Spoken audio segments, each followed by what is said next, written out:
Impact of spotter sex on one repetition maximum bench press performance. Donc on se retrouve aujourd'hui pour une revue informelle d'études et c'est une étude sympathique. Ils ont fait faire un RM, des tests de 1 RM à des hommes et des femmes, 8 hommes, 8 femmes.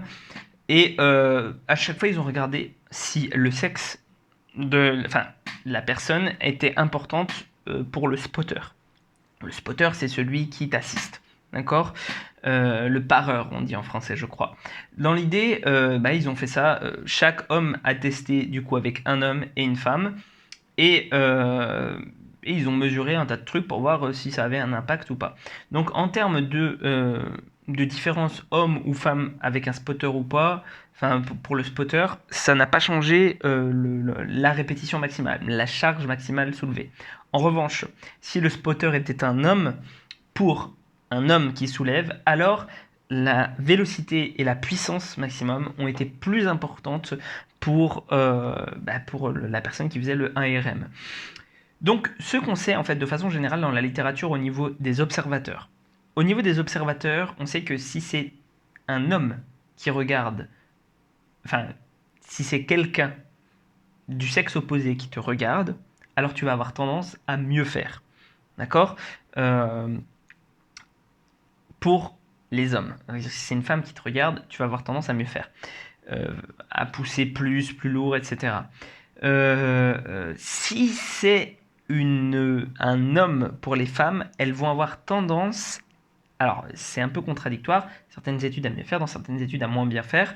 Une femme pour les femmes, en règle générale, tout dépend en fait du degré de complicité, etc. Machin. Mais elles vont tendance peut-être à faire mieux de façon générale. Euh, En revanche, au niveau du spotter, on sait que si tu as un spotter, tu vas avoir tendance à faire mieux de façon générale parce que tu vas peut-être être potentiellement plus rassuré. Donc, on peut interpréter ça de deux façons. Est-ce que les hommes qui font, qui en fait sont spotés par des hommes sont plus rassurés et donc du coup peuvent se donner plus à fond, ou alors est-ce que au contraire ça va avoir tendance à leur générer une espèce de concurrence vis-à-vis de l'autre homme, c'est-à-dire il faut que je soulève plus lourd que lui, il faut que je fasse mieux que lui, même inconsciente, hein, et c'est peut-être ça qui va permettre d'avoir un petit peu plus de puissance, un petit peu plus de vélocité. En attendant, s'entraîner à deux, du coup, si jamais tu t'entraînes pour la performance sportive, puisque c'est là où la vélocité et où la puissance sont importantes, plus que pour la répétition maximale, ça semble, euh, ça semble mieux que s'entraîner seul. Donc voilà, évidemment à faire attention parce que tu vas peut-être tendance à avoir à faire plus à l'entraînement si tu es à deux que si tu es seul. Mais voilà, dans l'ensemble, ce qu'on peut retirer de cette étude-là, à mon avis, c'est que s'entraîner à deux, c'est mieux que seul pour la performance sportive. Maintenant, il faut faire plus de tests, plus de choses comme ça. Et on sait aussi que si tu t'entraînes même seul, mais avec un avatar, donc avec quelque chose que tu dois dépasser, en règle générale, tu t'entraînes mieux. Donc à voir si il faut peut-être stimuler notre compétitivité pour faire mieux à l'entraînement. Ça reste intéressant.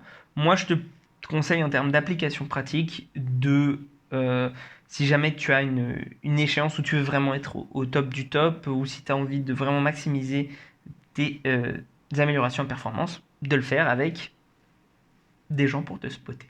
Voilà. Sur ce, prends soin de toi et on se retrouve pour une prochaine vidéo.